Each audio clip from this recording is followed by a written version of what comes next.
मित्रों, पूरा देश कोरोना महामारी से जूझ रहा है।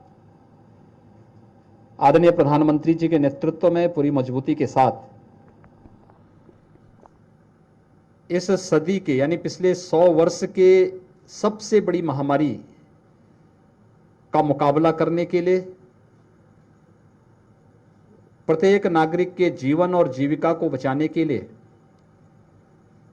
राज्य सरकारें काम कर रही हैं। उत्तर प्रदेश देश में आबादी का सबसे बड़ा राज्य होने के नाते उतनी ही बड़ी जिम्मेदारी हम सब के ऊपर भी है। प्रदेश सरकार अपने सभी सहयोगियों के साथ, सभी जनप्रतिनिधियों के सहयोग से शासन और प्रशासन, हेल्थ वर्कर, कोरोना वॉरियर्स, स्वयंसेवी संगठन और समाज के जागरूक नागरिकों की मदद से उस दिशा में जितना बेहतर हो सकता है उस प्रकार के कदम उठा रही है। और उसका परिणाम है कि पिछले 20 दिनों में हमारे यहां 2,04,000 एक्टिव केस कम हुए हैं। एक समय प्रदेश के अंदर जो पॉजिटिविटी था वह काफी बढ़ गई थी और दुनिया के विशेषज्ञ इस बारे में आशंका व्यक्त कर रहे थे कि दुनिया के अंदर सबसे बड़ा कोरोना का हॉटस्पॉट यूपी बनेगा। 25 अप्रैल से लेकर के 10 मई के बीच यूपी के बारे में आशंका थी कि 1 लाख कोरोना के पॉजिटिव केस प्रतिदिन यूपी में आएंगे। व्यवस्था अस्त व्यस्त हो जाएगी। उत्तर प्रदेश भारत सरकार के सहयोग से, आदरणीय प्रधानमंत्री जी के मार्गदर्शन से हम लोगों ने कोरोना प्रबंधन की इस कार्रवाई को मजबूती के साथ आगे बढ़ाया। हमारी निगरानी समिति की स्क्रीनिंग की कार्रवाई, आरआरटी टीम के द्वारा की जा रही टेस्टिंग, आरटी-पीसीआर टेस्ट की क्षमता को कई गुना वृद्धि करने की जो हमारी कार्रवाई है उसको विश्व स्वास्थ्य संगठन ने भी सराहा है। उत्तर प्रदेश वर्तमान में सर्वाधिक टेस्ट करने वाला राज्य है। 4,62,00,000 से अधिक टेस्ट वर्तमान में हम कर चुके हैं। गांव-गांव में हमारी निगरानी समितियां स्क्रीनिंग का काम कर रही हैं, मेडिसिन किट वितरित कर रही हैं और आरआरटी के माध्यम से उनकी टेस्टिंग की कार्रवाई तेजी के साथ आगे बढ़ रही है। और उसका परिणाम है कि उसके कुछ सार्थक परिणाम भी हमारे सामने देखने को मिले। जो मैंने आपके पास कहा था कि हमारे यहाँ जो प्रतिदिन पॉजिटिव केस के बारे में आशंका थी कि 1 लाख प्रतिदिन आएंगे, हम लोगों ने 24 अप्रैल को 38,000 तक उसको सीमित रखा और 38,000 के बाद 24 अप्रैल के बाद लगातार उसमें गिरावट आई। आज 7,700 पॉजिटिव केस प्रदेश में आए। मृत्यु दर दुनिया के अंदर न्यूनतम स्तर पर 1% के आसपास प्रदेश की मृत्यु दर है। इस दिशा में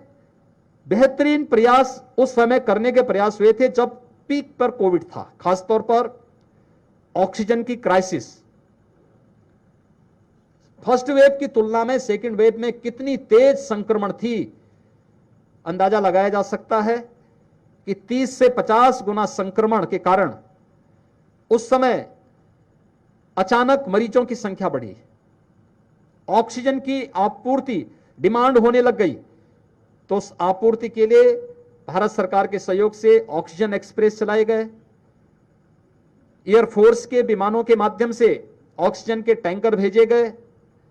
और आज प्रदेश ऑक्सीजन की डिमांड के अनुसार सप्लाई कर रहा है। सरप्लस ऑक्सीजन वर्तमान में हमारे पास मौजूद है, लेकिन फ्यूचर की आवश्यकता को ध्यान में रखते हुए 300 से अधिक ऑक्सीजन प्लांट वर्तमान में प्रदेश के अलग अलग जनपदों में हम लोगों ने लगाने की कार्रवाई प्रारंभ की है और लखनऊ में 19 ऑक्सीजन प्लांट अकेले लखनऊ में प्रपोज किए गए हैं। नेगेटिव अगर पॉजिटिविटी रेट देखेंगे, लखनऊ में एक समय 23 अप्रैल को अगर आप देखेंगे 7,100 से अधिक पॉजिटिव केस एक दिन में पॉजिटिव केस आए थे। अब यह संख्या सैकड़ा में आ गई है। लगभग 200 के आसपास केस आज के दिन पर लखनऊ में आ रहे हैं और ये लगातार, यानी जो पॉजिटिविटी रेट लखनऊ की लगभग 20 के आसपास थी, आज वो 1.9 के आसपास आ चुकी है। यानी जो WHO ने और नीति आयोग ने तय किया है कि पॉजिटिविटी रेट 5 से कम होनी चाहिए, उससे भी काफी कम जो देश के अंदर न्यूनतम स्तर होना चाहिए, वह इस दिशा में प्रयास हुए हैं। इस दौरान बेड्स की संख्या बढ़ाई गई। DRDO ने, HAL ने,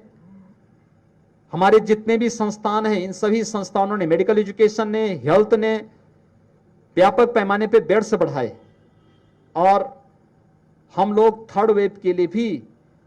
अभी से अपनी तैयारी प्रारंभ कर चुके हैं। थर्ड वेव के लिए अभी से पीडियाट्रिक ICU के निर्माण की कार्रवाई युद्ध स्तर पर चल रही है। कोरोना वैक्सीन से हम लोग अधिक से अधिक लोगों को आच्छादित करके उन्हें एक सुरक्षा कवच दे सकें, इसके लिए प्रदेश ने अब तक 1,62,00,000 से अधिक लोगों को वैक्सीन दे दिया है। लेकिन वैक्सीन देने के साथ साथ हम लोग ये भी व्यवस्था कर रहे हैं कि ग्रामीण क्षेत्र में या शहर के उन क्षेत्रों में जो अभी भी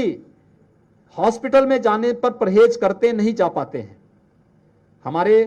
district hospital, CSC, PSC, health centre में वैक्सीनेशन के कार्यक्रम चल रहे हैं, चलेंगे, लेकिन वहां पर उनका रजिस्ट्रेशन हो सके, क्योंकि हर एक व्यक्ति के पास स्मार्टफोन नहीं है। हर एक व्यक्ति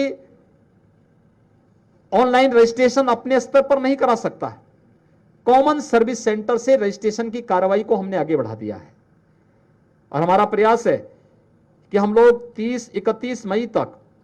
कोरोना की सेकंड वेव को पूरी तरह नियंत्रित करने के आसपास पहुंचे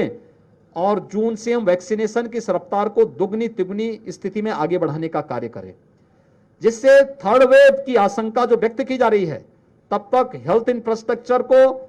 और ऑक्सीजन की आपूर्ति को तेज करने के साथ ही हम लोग 10 वर्ष से कम उम्र के बच्चों के मां बाप को वैक्सीन उपलब्ध करवाते हैं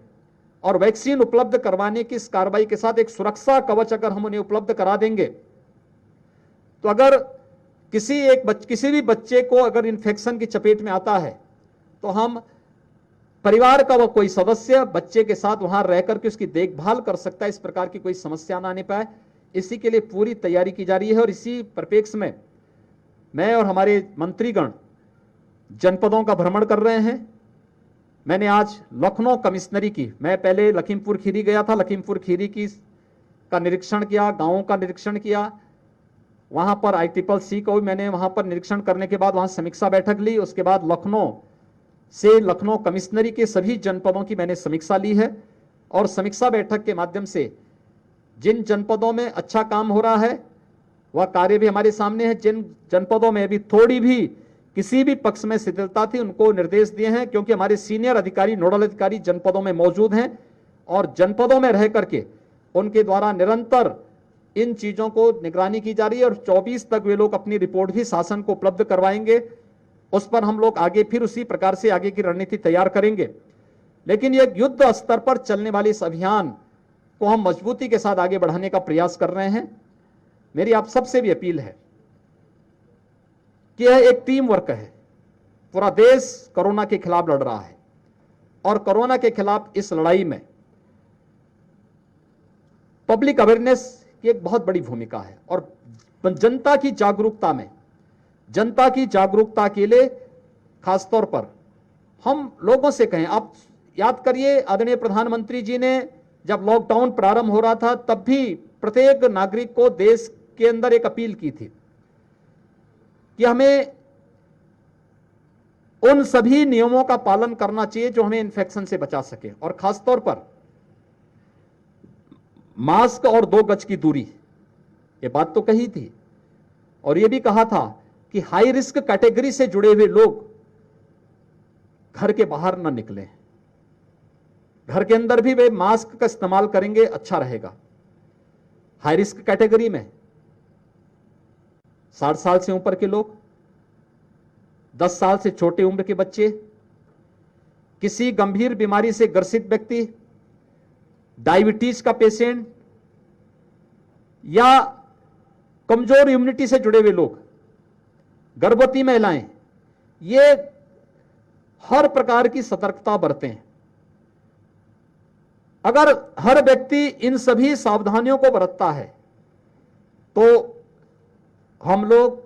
कोरोना की सेकेंड वेव के साथ साथ थर्ड वेव को भी पूरी तरह नियंत्रित करने में सफल होंगे। ब्लैक फंगस की एक समस्या सामने आई है, उसके उपचार और प्रत्येक जनपद, जिन जनपदों में इसके मामले ज्यादा आए हैं, वहां पर हम लोग आज से 5 दिन पहले ही हर एक जनपद को इसकी ट्रेनिंग करवा चुके हैं। एडवाइजरी शासन स्तर पर हम लोगों ने जारी करवा दी है कि ब्लैक फंगस के लिए क्या सावधानी बरतनी है, उपचार के लिए क्या व्यवस्था करनी है, और उनके लिए दवा की उपलब्धता शासन स्तर पर हर एक जनपद में उपलब्ध करवाने का प्रयास हो रहा है। उसके केंद्र बना दिए गए, वहां से उपलब्ध करवाने की तैयारी हर एक जनपद को की जा रही है। पोस्ट कोविड वार्ड के निर्माण की भी, क्योंकि इस फर्स्ट वेव में अगर कोई व्यक्ति नेगेटिव आता था तो उसके बाद उसको बहुत ज्यादा कोई कॉम्प्लिकेशंस की शिकायत नहीं होती थी, लेकिन सेकेंड वेव में ये चीजें देखने को मिली हैं। इसलिए हर एक जनपद में पोस्ट कोविड वार्ड बना करके उनके ऑब्जर्वेशन और उनको वहां पर हर प्रकार की सुविधा शासन स्तर पर प्राप्त हो सके, इसकी व्यवस्था भी शासन ने अपने स्तर पर हर एक जनपद को इसके बारे में निर्देश जारी किए हैं और इस पर कार्रवाई हो रही है। इसीलिए मंडलों के और जनपदों के भ्रमण की कार्रवाई के साथ साथ उनकी समीक्षा, वहां पे कार्यों को और गति देना,